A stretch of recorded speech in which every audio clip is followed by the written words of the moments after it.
జై శ్రీరామ్. రేవంత్ రెడ్డి ప్రభుత్వం అఘాయిత్యాలు, దారుణాలు, దౌర్జన్యాలు మరోసారి రుజువైనది. ఇవాళ ప్రజలు కాంగ్రెస్ పార్టీకి ఓటేసినందుకు సిగ్గుతో తలదించుకునే పరిస్థితి. ఇలా హెచ్సియులో జరుగుతున్న అన్యాయాన్ని ప్రశ్నించేందుకు వచ్చిన నన్ను తీవ్రంగా తోపుసట ఆటలో గురి చేసి మరి అరెస్ట్ చేయడం జరిగింది. మరి నేను ఒకటే అడుగుతున్నా, ఒక భారతీయ జనతా పార్టీ నాయకుడుగానే కాకుండా మరి ఒక ప్రకృతి ప్రేమికుడుగా అడుగుతున్నా, మరి ఇంత అధ్వానమైన పాలనలో మరి అలా మనుషులే కాదు హింసకు గురవుతున్నాయి. మరి నెమ్మలని కుందేళ్లున్నాయి హెచ్యులో, ఆ ఫారెస్ట్ లో జింకలున్నాయి, తాబేళ్లున్నాయి. చెట్లు నరుక్కుంటా పోతే ఇవాళ ఆల్రెడీ హైదరాబాద్ లో 50% పైన గ్రీన్ కవరేజ్ మొత్తం పోయింది. గ్రీనరీ మొత్తం 50% పైన తగ్గింది.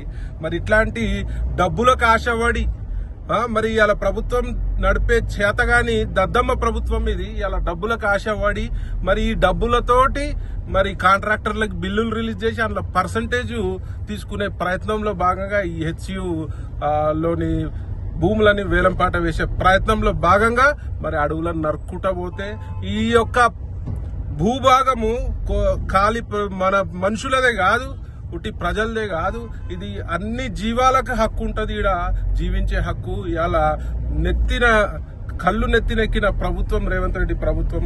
నేను దీన్ని తీవ్రంగా ఖండిస్తూ మరి నెమలి శాపానికి జాతీయ పక్షి. ఆడ నెమళ్ళు ఆర్తనాదాలు రోధిస్తున్నాయి. నెమళ్ళు మరి చెట్లను నరుకుతుంటే మరి వాటికి ప్రాపర్ గా పునరావాసం అన్న ఏర్పాటు చేయవలసిందిగా నేను డిమాండ్ చేస్తున్నాను.